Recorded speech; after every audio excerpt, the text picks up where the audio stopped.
My names are Emmanuel Mugao Biakagaba, and I'm a fourth-year medical student here at the University of Gitwe.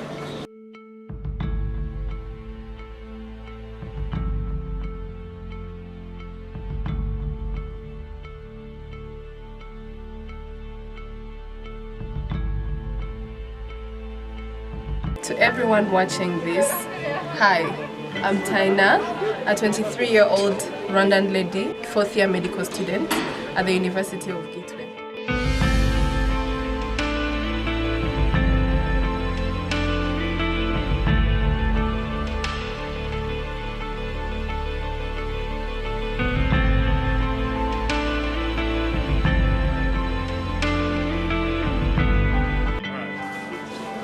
My name is Mugisha Bienfait. I was born 4th April 94 in Eastern Province of DRC.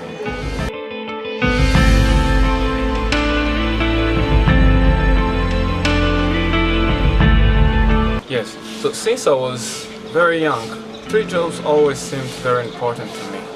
See, becoming a teacher, a pastor, or a doctor, because of their impact to our community.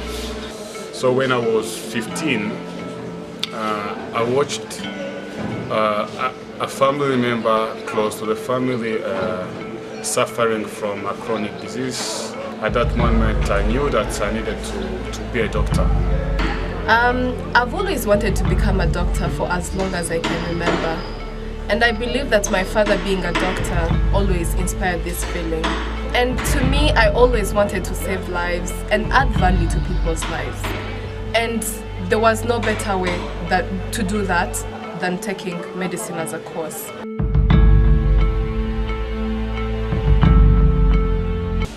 There was a university on Gozi, which admission was easy there, and the school fees was way cheaper than here in Rwanda. So I decided to go and apply there. The first year went well, I did good, but the program in Burundi, medicine takes 7 years, and only that first year the academic year took 16 months, which means that if we were going to take 7 years and the first year only took 16 months, it was going to be very long. So I decided to change and go check in another country. So I went in DRC, in Goma, but there the situation was not good. There was a lot of insecurity. So after 4 months in Goma, I decided to shift. I applied in Uganda, in another university called Kampala International University in Western Uganda. It's like 6 hours from here by car. So in that university I did 3 semesters, but after those semesters, taking exams and continuing was becoming very expensive, and I was worried that I may not be able to finish the medical program. And it became tough, so I had to stop and decided to go back to Rwanda. Yeah, so after that, I was discouraged and I did not want to continue looking for a school anymore. I went back to Kigali and looked for a job. I wanted to start making money like all of my friends were doing, because it had already been 4 years, and looked for a night program where I can do an easy bachelor and continue with trying to look for a career. But then, as I was looking for the new program, that's when I heard of Institut Supérieur Pédagogique of Gitwe, that they had opened a faculty of medicine, that they were still on their first year, and it was possible to join me.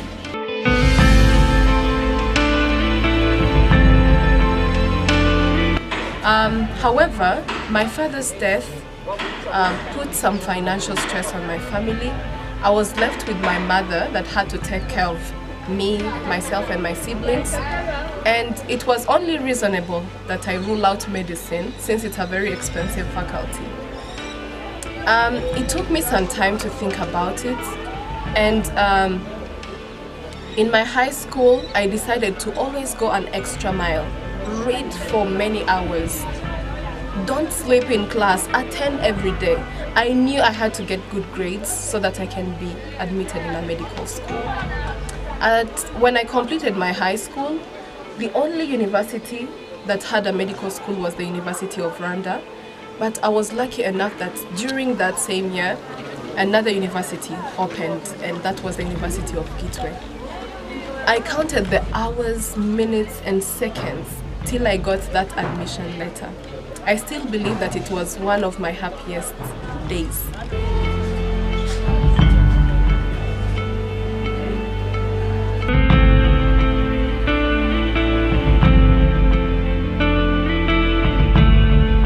I attended a primary and part of secondary school in two different towns of DRC. When my family moved to Rwanda, I completed secondary school there. So I grew up in a period of conflict and war. I've seen many people with debilitating illness and not receiving necessary care. So after finishing my secondary school, I wanted to study medicine, but I could not find any medical school in Rwanda. I went back to DRC, in Burundi, in Uganda, searching everywhere, but there were so many barriers. There was insecurity associated with political demonstrations, expensive fees, lifestyle with integrity problems, regulation for foreigners, as well as geopolitical instability, as you know. So after being deceived by all the situations, I was square to the idea of losing a great part of my dream. My family expected so much from me, but the channel of medical school seemed closed. I saw University of Gitwe medical school came as a solution in a period of hard decision making.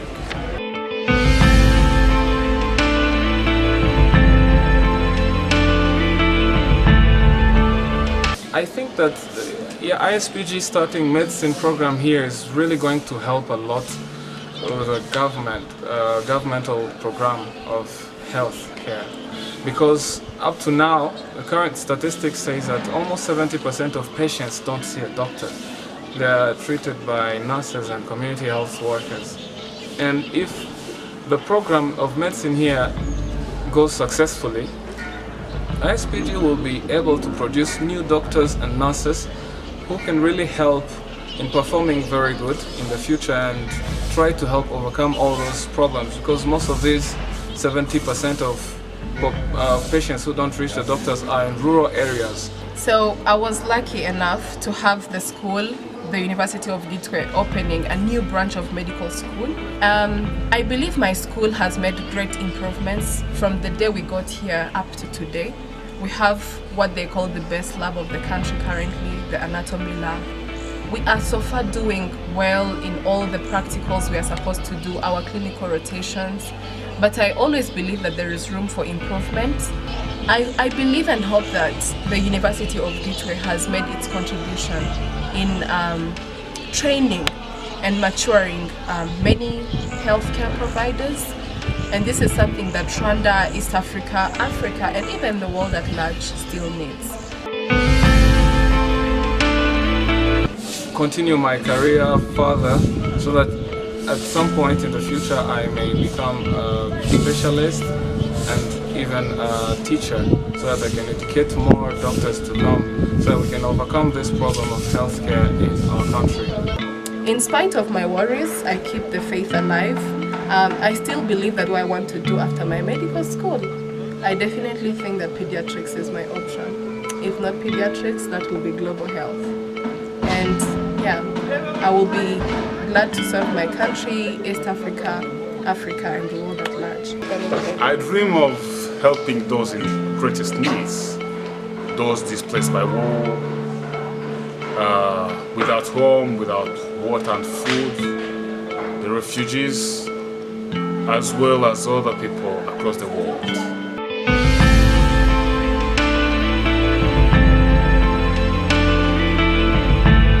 Thank you. Thank you. Thank you.